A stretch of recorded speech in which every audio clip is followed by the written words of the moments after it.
sorte é que o Brasil tinha guerrilheiros de esquerda que lutaram pela liberdade. Não lutavam por liberdade, isso é mentira. Esses caras, eles queriam botar uma ditadura. Queria uma ditadura revolucionária, comunista. Era uma ditadura militar, armada. Qual é o argumento contra fuzis? A esquerda brasileira, que se diz ter combatido pela liberdade, mente. A esquerda brasileira, que se diz ter combatido pela liberdade, mente. Grande parte dos professores de história também mente, porque eles também são de esquerda. Nenhum grupo de luta armada defendia a democracia. Nenhum. Você não acha um documento, uma vez, a palavra democracia. Essa ideia de que comunismo e democracia andam juntos, ela não existe, né? O comunismo, ele exige controle, exige ditadura dos cidadãos, né? Eles lutavam para estabelecer uma ditadura pró-soviética. Isso é politicamente incorreto. Eles defendiam uma ditadura ou de viés soviético, ou de viés cubano, ou de viés chinês. A ditadura brasileira foi uma lástima, foi terrível, foi um período tenebroso da história do Brasil. Ela só não foi pior do que se a gente tivesse vivido uma ditadura comunista. E aí sim, meus amigos, ia ser um total desastre, né? Porque as pessoas têm que entender que esses septuagenários trambiqueiros que estão aí eram todos os universitários de 68. Todos os envolvidos são septuagenários. Lula, a Dilma, o Dirceu, o Genuíno, o Caetano, o Gil, o Chico Buarque, todos estão nos seus 70 anos. Usufruíram muito do poder, nunca sofreram, Ziraldo, Jaguar, todos esses caras são ícones, floresceram, viraram heróis e ganharam a credibilidade e o prestígio que meio que indevidamente conseguiram por causa desse contexto histórico de difamação e de uma narrativa. Lutamos contra a ditadura. Isso tem que parar. Isso é cala a boca. Isso é uma imoralidade. Você não pode falar isso. Você era a favor de Cuba, você é amigo do Fidel Castro. Você engole esta língua. Você não tem moral de... Quem é amigo do Fidel Castro não tem moral de pleitear porra nenhuma.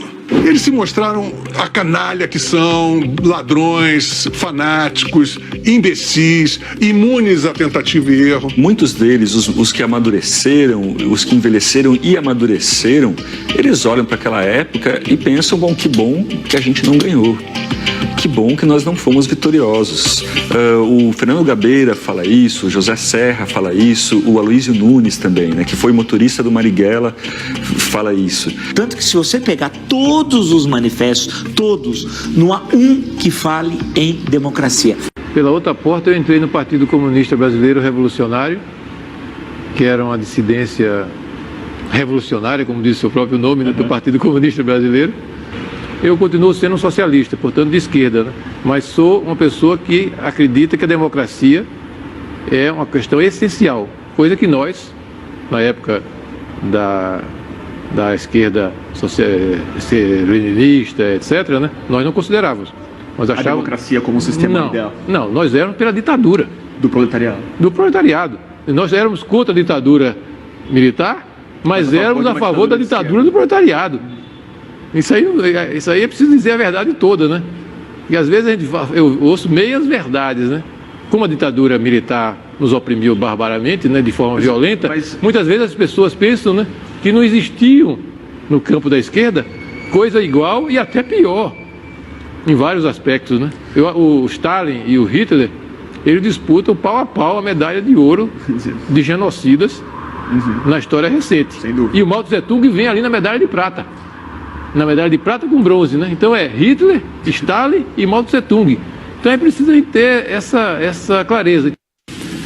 Todos os principais ex-guerrilheiros que se lançam na luta política costumam dizer que estavam lutando pela democracia. Eu não tenho condições de dizer isso. Eu estava lutando contra uma ditadura militar, mas se você examinar o programa político que nos movia naquele momento, era voltado para uma ditadura do proletariado. Então você não pode voltar atrás, corrigir o seu passado e dizer, olha, naquele momento eu estava lutando pela democracia. Havia muita gente lutando pela democracia no Brasil, mas não especificamente os grupos armados que tinham como programa esse processo de chegada a uma ditadura do proletariado. É a primeira grande visão do passado.